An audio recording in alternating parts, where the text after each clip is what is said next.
Kisah bermula dari sebuah keluarga yang baru saja pindah ke sebuah rumah yang terletak di sebuah pedesaan. Rumah itu sendiri cukup terpencil karena tetangga terdekat mereka berjarak beberapa ratus meter. Sebagai keluarga yang taat pemerintah, keluarga ini mengikuti program KB dengan sangat baik. Hal itu terbukti dengan punya 2 orang anak. Ada si sulung bernama Tyler tapi sering dipanggil Ty. Ada si bungsu bernama Owen dengan Nenek O. Sang ibu yang bernama Jessica kita panggil saja Jess. Dan sang ayah untuk sementara ini masih dirahasiakan Mang Sutradara.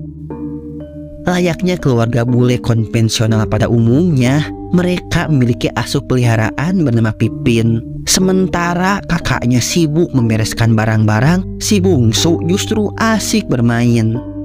Mulai terjadi suasana tegang ketika O mulai bangor. Dia naik ke atas lumbung dan berniat melompat sejauh 3 meter yang tentu saja membuat Tai hariwang.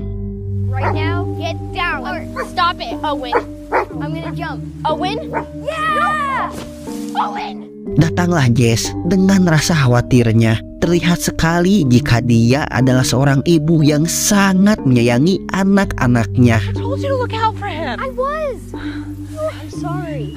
Do you realize what would happen if you got hurt?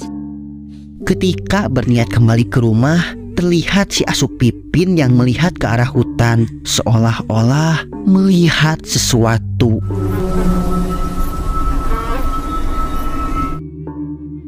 Malam hari ketika orang-orang rumah akan istirahat, kembali Pipin melihat ke arah hutan.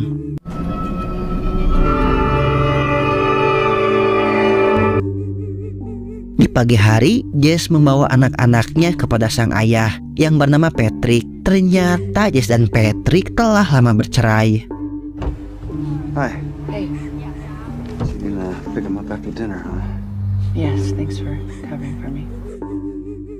Sementara Jess bekerja sebagai asisten dokter di sebuah rumah sakit. You know you could have just stayed with me. I offered. I know, and thank you, but this is just temporary. You know, I'm gonna find a condo closer to school in the spring. Di waktu asar, Tai dan O berencana bermain bersama di sebuah danau untuk memancing. Akan tetapi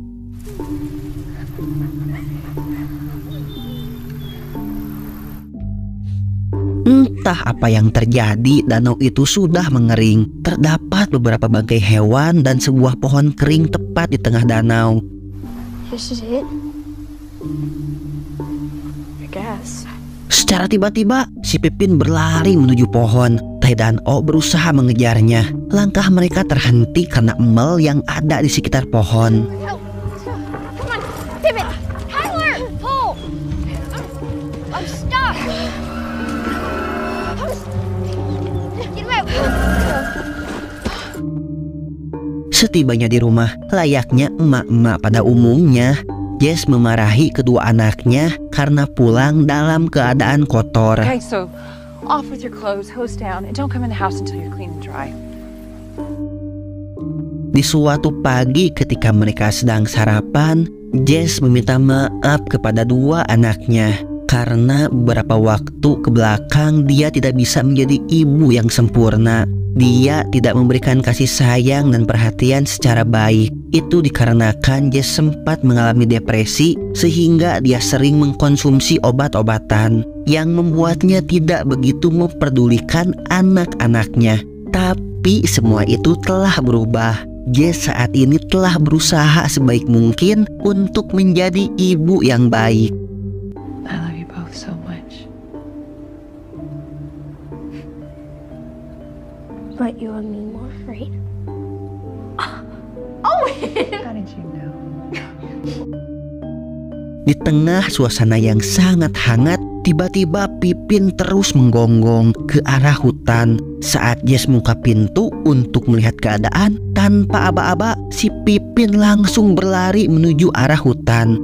Pippin, here. Hey, Pippin. Pippin. Hingga waktu Isya tiba, Pipin tak kunjung kembali.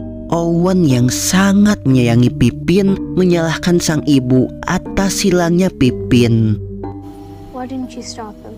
Honey, he was too fast. Yeah, and you can look for Pippin after school tomorrow. It'll be too late. Owen, stop.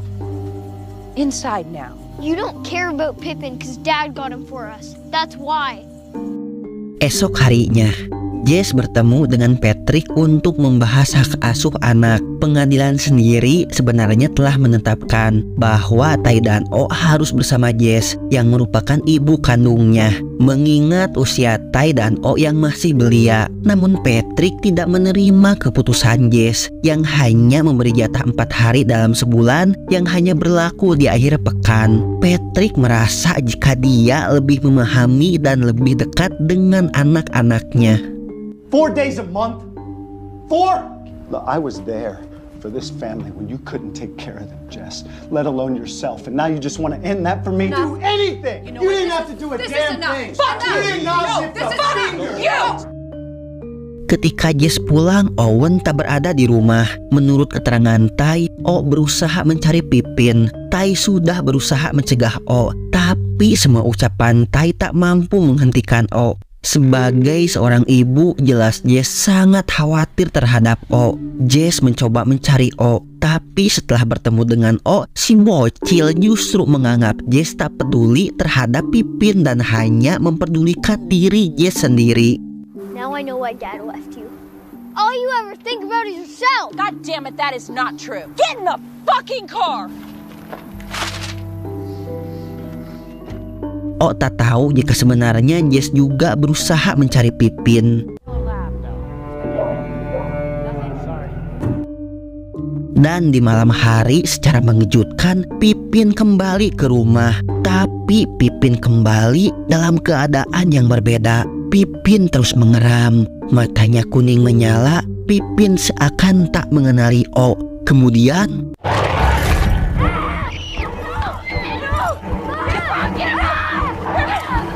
secara beringas Pippin berusaha menggigit O. Jess yang melihat hal itu berusaha menolong anaknya, tapi si Pippin semakin beringas. Pippin berhasil menggigit leher O. Dengan cepat Jess memukul kepala si Pippin menggunakan tempat makan si asu. Meski usaha Jess berhasil meng-KO Pippin, tapi luka yang dialami O cukup parah. Get help! Oh my god. Oh my god. Okay, give me 1 unit of emergency blood. Run it wide open. Can we get this cleaned up, please? Let's go. Clean it up. Cross a match for 4 units. Tapi alhamdulillah O berhasil ditangani dengan baik oleh pihak medis. Tapi kesedihan Jess justru semakin bertambah karena justru Patrick menyalahkan semua yang terjadi kepada Jess, padahal Pippin jelas-jelas diberikan oleh Patrick. It's on you, Jess. This is on you. Setelah beberapa jam O tersadarkan diri. Di saat duha O tersadar. Tentu saja Jess dan Patrick sangat senang. Dan hal pertama yang O rasakan saat tersadar adalah rasa perih beteng. How you feeling? Hungry. Eat up. Smells weird. Alright, we'll just do the best you can. Karena rumah sakit tempat O dirawat merupakan tempat Jess bekerja, Jess harus melaksanakan kewajibannya. Salah satu pasien yang mengidap penyakit kanker tiroid bernama Helen hanya ingin diperiksa oleh Jess. Selama ini Helen sering curhat kepada Jess tentang keputusasaannya menghadapi penyakit yang akan membunuhnya dalam waktu 6 bulan. Tetapi Jess mencoba memberikan semangat meski tahu jika penyakit Helen tak dapat disembuhkan. It's always darkest before the dawn. It really is.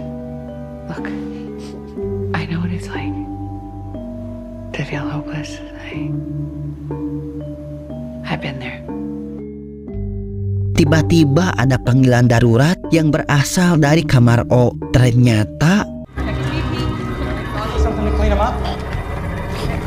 25 milligrams of Ativan IM scan. Get ready to intubate. menurut diagnosis Pak Dokter, O terinfeksi virus dan bakteri langka yang membuatnya anemia yang ditularkan oleh si asuh Pippin. Is he gonna die? What? No. Honey, no. ketika Jess seteleponan dengan Patrick mengenai kondisi O, si bocil O justru sudah tersadar.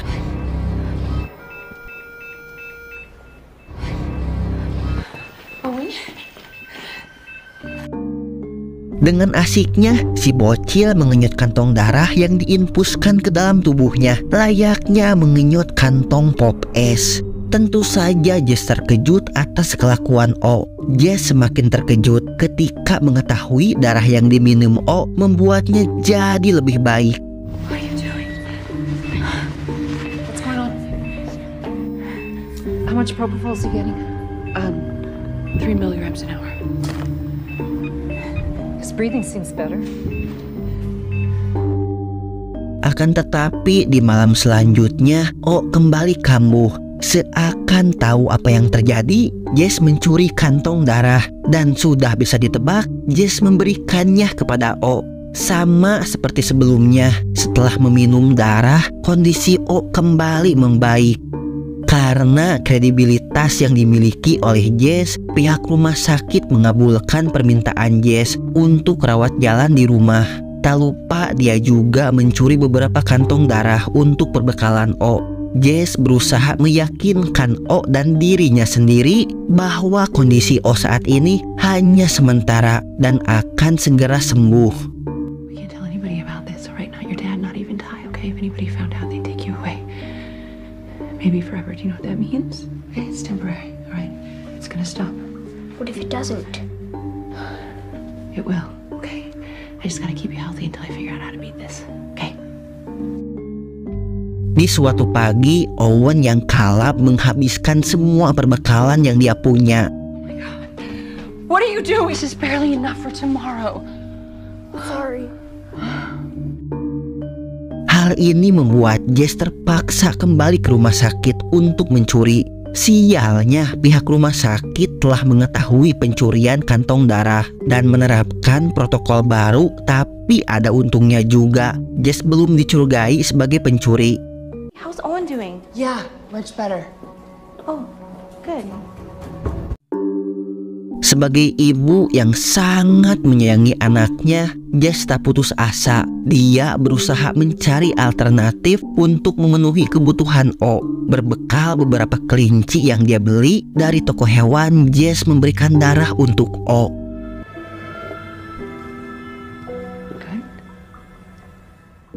Tapi ternyata darah kelinci yang diberikan tak cukup membuat keadaan O menjadi lebih baik. Jess terpaksa memberikan darahnya sendiri untuk menyelamatkan anaknya.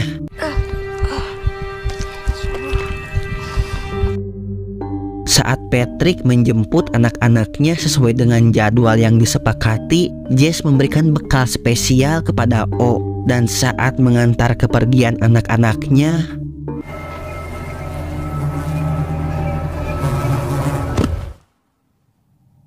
sudah jelas Jess terlalu banyak kehilangan darah akibat banyak memberikan darahnya kepada O. Saat bekerja, Jess harus menangani pasien yang mengalami overdosis. Dan ternyata pasien itu adalah Helen. Rupanya Helen mencoba bunuh diri dengan meminum obat secara berlebihan.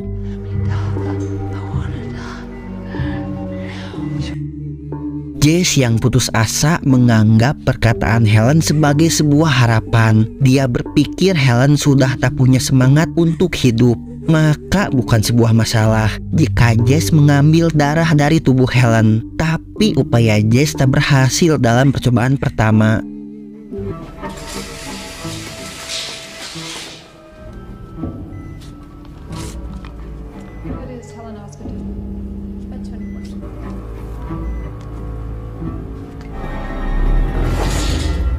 She's all secured.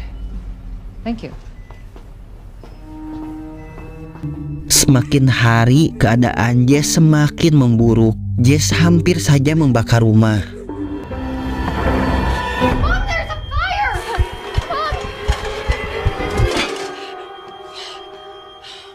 Dalam keadaan putus asa, Jess merencanakan penculikan terhadap Helen. Kesempatan Jess untuk melancarkan rencananya mendapatkan titik terang saat Helen diizinkan pulang. Jess merayu Helen agar mau diantarkan pulang olehnya. Helen yang tak curiga sedikit pun dengan tawaran Jess mengiyakan saja ajakan perawat kepercayaannya itu. Helen tak tahu maksud terselubung Jess.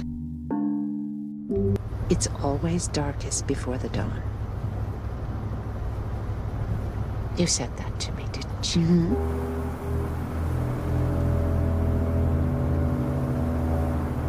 And it made me reflect on what you said. There is a way that you can love your life. But I'm gonna pull over. I'm sorry, it'll just be a second. Wow, it's such a mess. Okay, I got it.